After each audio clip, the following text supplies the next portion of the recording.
I'm frustrated actually. Some of our stuff, I've just said to the lads, some of our stuff is very, very good. And I don't want to come over as miserable. Some of our stuff is very good. Some of the way our guys can handle the ball, the rotation, the movement of the ball, movement of players, ability to handle the ball in tight areas is very, very good. Some of our understanding and our pressing is excellent. Some of it was very poor today, and the variance between the two was the difference between the two was too big. And I said to the guys, the frustrating thing for us is that we know they're not perfect, and we know they're not going to get everything right. But when they feel that control start to slip away, they need to take more ownership, and they need to actually fix the problems themselves. Whereas staff, looking at structure behind the attack, they've got 3 forwards on the pitch, and we've only got 2 centre-halves at the back because full-backs want to go, midfield players want to join in, and they need basically to see that and fix the problem.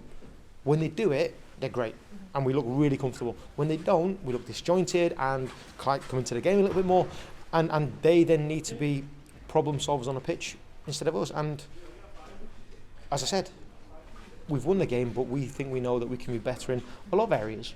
And you obviously did get off to a good start with the 2 goals in the first 20 minutes. It was a brilliant start, and the goals were great. And all the things we talk about dealing with the ball in tight areas, being 1v1 dominant, being ruthless and clinical, was great. It was fantastic. And then after 20 minutes, we stopped doing the fundamental stuff that we were really good at.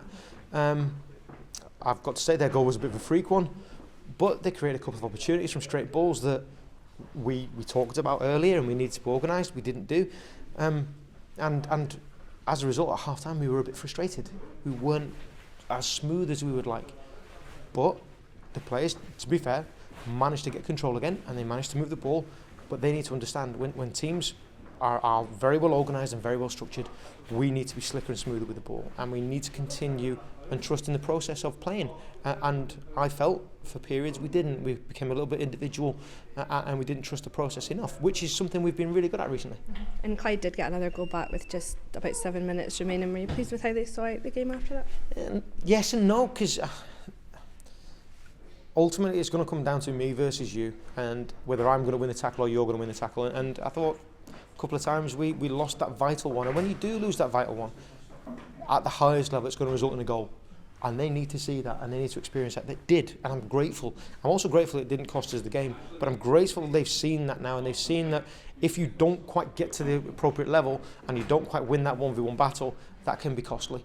And it's a great learning curve, and as a coach I've had to learn that those things there are fantastic learning experience. It's not something to be frustrated about, it's not something to be emotional about, and I'm very well aware that it's easy to say that, but it's a brilliant teaching opportunity. We've got to remember these are young guys, and it's an opportunity for them to look and reflect and actually gain a better understanding of what professional life as an athlete and as a footballer looks like, because they're going to be called upon, if you play for Rangers first team, to hopefully dominate the ball, to have a lot of possession, and make sure that the random stuff in football doesn't come back and bite us, because it did today twice. And whilst they're learning that still, it's a fantastic vehicle, the Glasgow Cup, to go and play against men and learn it in a real hot environment of physical, intense pressure, which I thought today was.